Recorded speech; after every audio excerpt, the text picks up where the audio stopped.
তৈরি হয়।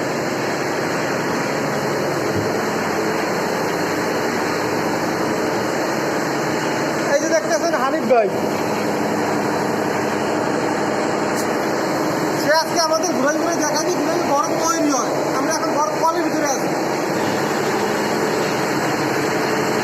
এই যে দর্শক, এইটা হলো একটা কম্প্রেসার।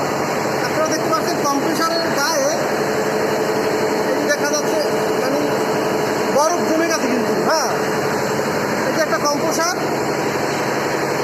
এই কম্প্রেসারটাকে গ্যাসের চাপ দেওয়ার জন্য এই যে দেখছেন মেশিনটা, এই যে একটা মোটর আছে, এটা বিদ্যুতে চলে।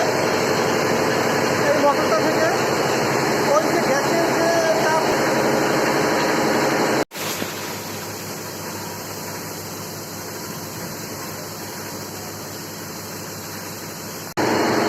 আর এখানে দেখতে পাচ্ছেন আপনি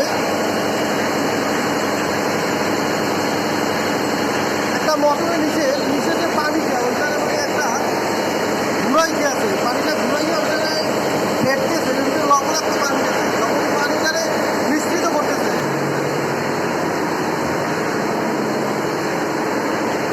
কোনটা তুলবো? এই জায়গাতে কি তুলবো?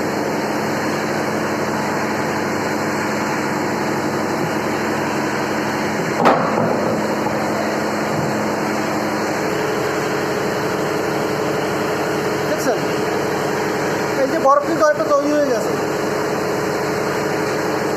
এই যে উপরে পানি, কিন্তু এই যে লেয়ারটা দেখছেন এইটা বরফ হয়ে গেছে প্রায়।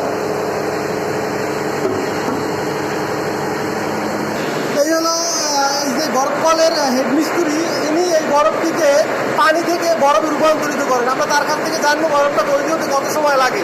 আচ্ছা হানিফ ভাই, এইখানে এই যে ক্যানের ভিতরে পানিটা দিয়েছেন, এই পানিটা বরফে রূপান্তরিত হতে কত ঘন্টা সময় লাগে?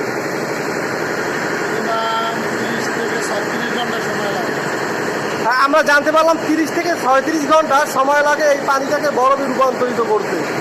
আসলে এই বরফে কি অন্য কোনো মেডিসিন কিছু দেওয়া দরকার আছে?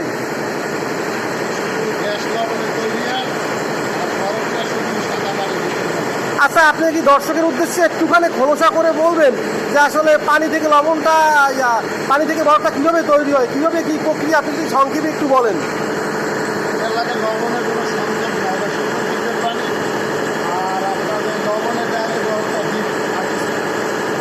মানে লবণের পানির সাথে পানিটার কোনো সংমিশ্রণ নাই।